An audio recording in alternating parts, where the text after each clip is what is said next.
Hello friends, welcome to my channel. இன்றைக்கி நம்ம சேனலில் ஒரு சூப்பரான ஸ்நாக்ஸ் ரெசிபி தாங்க. என்னென்னு பார்த்தீங்கன்னா, கேரளாவில் ரொம்பவே ஒரு ஸ்பெஷலான ஸ்நாக்கில் பார்த்தீங்கன்னா இந்த நெய்யப்பமும் ஒன்றுங்க. அங்கே வந்து அவங்க ரொம்ப ட்ரெடிஷ்னலாக இதை பார்த்திங்கன்னா பண்ணுவாங்க. ஸோ அந்த மாதிரி நம்ம ட்ரெடிஷ்னலாக எப்படி பண்ணுறதுன்னு சொல்லி இந்த வீடியோவில் பார்க்கலாம். அது மட்டும் இல்லைங்க, இன்ஸ்டண்ட்டாக வந்து இந்த நெய்யப்பத்தை எப்படி பண்ணுறதுன்னு சொல்லிட்டு ஒரு சின்ன சின்ன டிப்ஸ் அண்ட் ட்ரிக்ஸோட நம்ம சேனலில் ஒரு வீடியோ இருக்குதுங்க. அதோட லிங்க் பார்த்தீங்கன்னா நான் உங்களுக்கு டிஸ்கிரிப்ஷனில் கொடுக்குறேன். அப்படி இல்லைன்னா நம்ம சேனல்லே அந்த வீடியோ இருக்குது, செக் பண்ணி பாருங்கள். அது வந்து இன்ஸ்டண்ட்டாக பண்ணலாம். இது வந்து பார்த்திங்கன்னா இவங்க ட்ரெடிஷ்னலாக எப்படி பண்ணுறாங்க அப்படின்னு சொல்லிட்டு இந்த வீடியோவில் பார்க்கலாம். ஸோ வாங்க இப்போ இந்த வீடியோக்குள்ளே போகலாம். நான் வந்து பச்சரிசி எல்லாத்துக்கும் ஒரே மாதிரி கிடைக்காது அப்படிங்கிறதுக்காக இன்றைக்கி வந்து உங்களுக்கு ரேஷன் பச்சரிசியில் பண்ணி காட்டுறேங்க. நான் வந்து பச்சரிசி பார்த்திங்கன்னா ஒரு 5 மணி நேரம் ஊற வச்சுருக்கேங்க. ஊற வச்சு இந்த மாதிரி எடுத்து தண்ணியை வந்து வடிகட்டி வச்சுருக்கேன். சும்மா ஜஸ்ட்டு தண்ணியை வடிகட்டினா மட்டும் போதும். இப்போ இது வந்து ஒரு மிக்ஸி ஜாரில் சேர்த்துக்கலாங்க. நான் எடுத்து வச்ச அரிசியெல்லாம் ஒரு மிக்ஸி ஜாரில் சேர்த்துக்கிறேன். இப்போ இந்த அரிசி பார்த்திங்கன்னா நல்லா அரைச்சி எடுத்துக்கலாங்க. ரொம்ப நைஸாக அரைக்கணும்லாம் இல்லைங்க. கொஞ்சம் கொஞ்சம் குருணையாக இருந்தால் கூட பிரச்சனை இல்லை. கொஞ்சம் கொஞ்சம் குருணையாக இருந்தால் தான் உள்ளே பார்த்திங்கன்னா நல்லா உப்பி வரும். சாப்பிடும்போது நமக்கு அந்த ஒரு டேஸ்ட் தெரியும். ரொம்ப நைஸாக இருக்கணும்லாம் அவசியம் கிடையாது. அது மட்டும் இல்லை, நம்ம இதை சலிக்க போகிறதும் கிடையாது. ஸோ இந்த மாதிரி நல்லா அரைச்சி எடுத்த பின்னாடி இது ஒரு பாத்திரத்தில் சேர்த்துக்கலாங்க.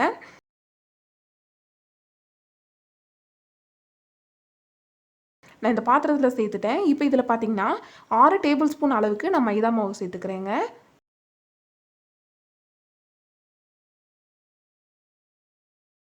மைதா மாவு சேர்த்த பின்னாடி இதை வந்து நல்லா மிக்ஸ் பண்ணி விட்டுடலாம். மைதா மாவு சேர்த்தா தான் அந்த ஒரு மாதிரி இழுத்து சாப்பிட்ற அந்த ஒரு டேஸ்ட் வரும். நெய்யப்பத்தில் பார்த்திங்கன்னா அதுதான் வந்து ஒரு மெயின் டேஸ்ட்டே. மைதா மாவு அரிசி மாவு கூட நல்லா மிக்ஸ் ஆகிற அளவுக்கு நம்ம இதை நல்லா கலந்து விட்டுக்கலாங்க. இப்போ மாவு ரெடி பண்ணியாச்சு. இந்த மாவு பார்த்திங்கன்னா ஒரு பக்கம் சைடில் வச்சிடலாம். அடுத்து இதுக்கு தேவையான வெல்லத்தை பார்த்திங்கன்னா நான் ரெடி பண்ணி எடுத்துக்கிறேன். இப்போ நான் இங்கே 2 டம்ளர் அளவுக்கு வெல்லம் சேர்த்துக்கிறேங்க.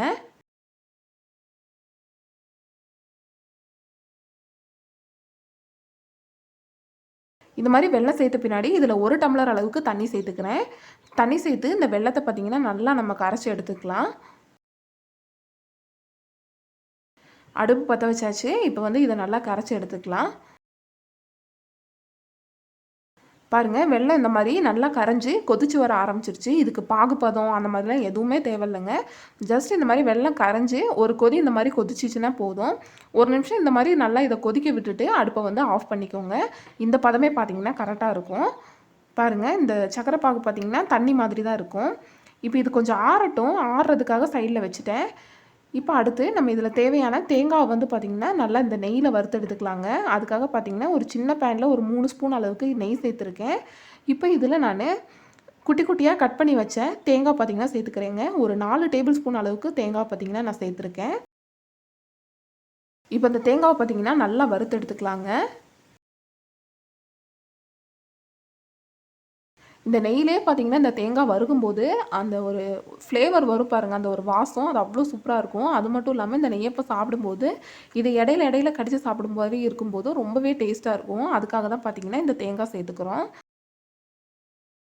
இப்போ எல்லாமே ரெடி பண்ணியாச்சுங்க. இப்போ மறுபடியும் மாவை எடுத்து வச்சு நான் வந்து 2 ஏலக்காயை பார்த்திங்கன்னா இந்த மாதிரி தட்டி எடுத்து வச்சுருக்கேன்.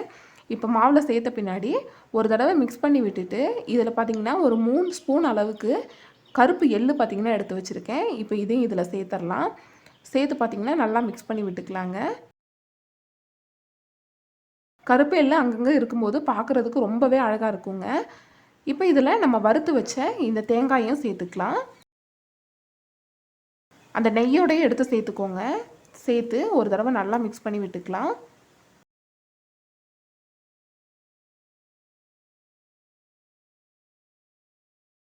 இந்த மாதிரி நல்லா ஒரு தடவை கலந்து விட்டுக்கோங்க. நம்ம ஏலக்காய், எள்ளு, அதுக்கப்புறம் இந்த தேங்காய் எல்லாம் நல்லா மிக்ஸ் பண்ண பின்னாடி இதில் பார்த்திங்கன்னா நம்ம வெல்லத்தை சேர்த்துக்கலாம். நம்ம வெல்லக்கரைசலை சேர்க்கும்போது பார்த்திங்கன்னா ஃபஸ்ட்டு ஒரு பாதி வெல்லத்தை வந்து சேர்த்துருங்க. சேர்த்து நல்லா மிக்ஸ் பண்ணி விட்டுட்டிங்க அப்படின்னா எந்த அளவுக்கு தேவைப்படுது அப்படின்னு சொல்லிட்டு நமக்கே ஒரு ஐடியா வந்துடும்.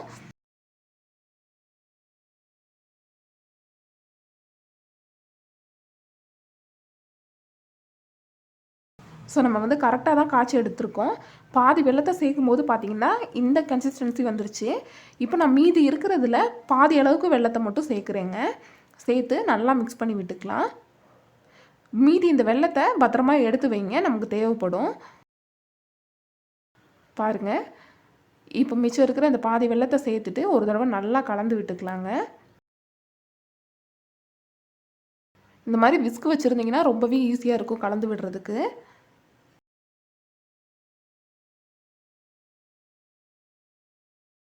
பாருங்கள் நல்லா கலந்தாச்சு. இதோட கன்சிஸ்டன்சி பார்த்தீங்கன்னா இந்த அளவுக்கு தாங்க இருக்கணும். இப்போ வந்து இதை மூடி போட்டு மூடி எடுத்து வச்சிடலாங்க. இது வந்து கரெக்டாக 12 மணி நேரமாவது நல்லா ஊறணுங்க.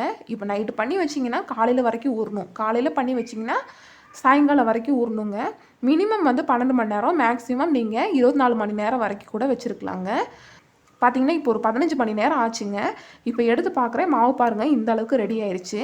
இப்போது நம்ம வச்சுருந்தோம்ல வெல்லம், அந்த வெள்ளை கரைசலை பார்த்திங்கன்னா மிச்சம் இருக்கிறது இதில் சேர்த்துடலாங்க. நம்ம பண்ணி வைக்கும்போது பார்த்திங்கன்னா தண்ணியாக தான் வச்சோம், கொஞ்சம் கொட கொடன்னு தான் வச்சோம். ஆனால் பார்த்திங்கன்னா இந்த ஒரு 15 மணி நேரம் நம்ம இதை ஊற விடும்போது இறுகி போச்சு. நமக்கு இப்போ ஊற்றுறதுக்கு தேவையான கன்சிஸ்டன்சி இல்லை. அதுக்காக பார்த்திங்கன்னா நம்ம நேற்று மிச்சம் வச்சுருந்த அந்த வெள்ளை கரைசலை பார்த்திங்கன்னா இதில் சேர்த்துக்கிறோம். இதில் வெள்ளை கரைசல் சேர்க்கும் போது நீங்கள் கவனிக்க வேண்டிய ஒரே விஷயம் என்னென்னா, ரொம்ப சூடாகவோ இல்லைனா ரொம்ப சூடு கம்மியாகவோ சேர்க்கக்கூடாதுங்க. மிதமான சூடில் இருக்கும்போது பார்த்திங்கன்னா சேர்த்துக்கணும். இப்போ இந்த வெள்ளை கரைசலை சேர்த்து நல்லா மிக்ஸ் பண்ணி விட்ட பின்னாடி இப்போ நம்ம எல்லாமே சூப்பராக ரெடி ஆயிடுச்சுங்க. இப்போ நம்ம வந்து நெய்யப்பம் வந்து ஊற்ற ஸ்டார்ட் பண்ணிக்கலாம். அடுப்பில் பார்த்திங்கன்னா எண்ணெய் வச்சுருக்கேங்க. எண்ணெய் ஃபுல்லாக வச்சு சூடு பண்ணிக்கோங்க. நல்லா சூடான பின்னாடி இதை வந்து சிம்முக்கு வந்து மாற்றிடுங்க. மீடியம் ஹீட்டுக்கு மாற்றின பின்னாடி ஒரு குழிக்கரண்டி அளவுக்கு மாவை எடுத்து நடுவுலேயே ஊற்றுங்க. அந்த பக்கம் இந்த பக்கம் கையை ஆட்டாமல் சென்டரில் ஊற்றுனீங்கன்னா அது பார்த்திங்கன்னா 2 பக்கமும் எல்லா பக்கமும் பார்த்திங்கன்னா மாவு தானாகவே இலகி போய்க்கும். ஸோ இந்த மாதிரி அதுவே பார்த்திங்கன்னா மேலே எலும்பி வரும். மேலே கொஞ்சம் எண்ணெயை மட்டும் எடுத்து ஊற்றி ஊற்றி கொடுத்துட்டே இருங்க. ஸோ இந்த மாதிரி ஒரு பக்கம் வந்து நல்லா வெந்த பின்னாடி தாங்க மறுபக்கம் திருப்பி போடணும். நீங்கள் வந்து உடனே திருப்பி போட்டுட்டீங்க அப்படின்னா உள்ளே இருக்கிற மாவு எல்லாமே மேல் வழியில் பார்த்திங்கன்னா ஓட்டை போட்டு மாவு ஃபுல்லாக வெளியே வர ஆரம்பிச்சிடும். ஸோ அடிப்பாங்க வந்து ஓரளவுக்கு நல்லா இந்த மாதிரி வெந்த பின்னாடி மறுபக்கத்துக்கு வந்து திருப்பி போட்டிங்கன்னா ரொம்பவே கரெக்டாக இருக்குங்க. ஸோ 2 பக்கமும் மாற்றி மாற்றி போட்டு நல்லா வேக வச்சு எடுத்துக்கோங்க. வேக வைக்கும் போது கவனிக்க வேண்டிய ஒரு முக்கியமான விஷயம் என்னென்னா, சிம்மில் வச்சு தாங்க வேக வைக்கணும். ஊற்றும் போது ஹை ஃப்ளேமில் வச்சு ஊற்றுங்க. அதே மாதிரி வேகும்போது சிம்மில் வச்சுக்கோங்க. அப்போ தான் பார்த்திங்கன்னா உள்ளே வரைக்கும் நல்லா வெந்து வரும்.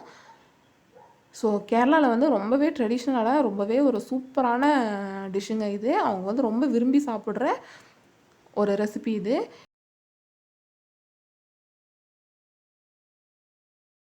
பாருங்கள் எந்த அளவுக்கு உள்ளே வெந்து வந்திருக்குன்னு பாருங்கள். லேயர் லேயராக இருக்குது. ரொம்பவே சாஃப்டாக இருக்குங்க. ரொம்பவே சூப்பரான டேஸ்ட்டில் இருக்குது இந்த நெய்யப்பம். அந்தளவுக்கு நல்லா இருக்குது. இது பொரிச்சு எடுக்கிறதுக்கு நீங்கள் தேங்காய் எண்ணெய் யூஸ் பண்ணுங்கள். அதுதான் பார்த்திங்கன்னா அட்டகாசமாக இருக்கும். அதனால தான் பார்த்திங்கன்னா இந்த ஸ்வீட்டுக்கு பார்த்திங்கன்னா கேரளாவில் விலையுமே கொஞ்சம் அதிகம். ஏன்னு பார்த்திங்கன்னா அவங்க வந்து இதை பொரிச்சு எடுக்கிறதுக்கு தேங்காய் எண்ணெய் தான் யூஸ் பண்ணுவாங்க. தேங்காய் எண்ணெயில் மட்டும்தான் பொரிச்சு எடுப்பாங்க. ஸோ அந்தளவுக்கு டேஸ்ட்டாக இருக்கும். ஸோ இந்த வீடியோ உங்கள் எல்லாத்துக்குமே கண்டிப்பாக பிடிச்சிருக்கும்னு நினைக்கிறேன். பிடிச்சிருந்துச்சுன்னா லைக் பண்ணுங்கள், ஷேர் பண்ணுங்கள், கமெண்ட் பண்ணுங்கள். மறக்காமல் நம்ம சேனலை சப்ஸ்கிரைப் பண்ணி பக்கத்தில் இருக்க பெல் பட்டனை கிளிக் பண்ணி ஆளுங்கிற ஆப்ஷனை செலக்ட் பண்ணி வைங்க. அப்போ தான் நம்ம போடக்கூடிய எல்லா வீடியோஸுமே உங்களுக்கு நோட்டிஃபிகேஷனாக வரும். தேங்க்யூ ஃபார் வாட்சிங் ஃப்ரெண்ட்ஸ்.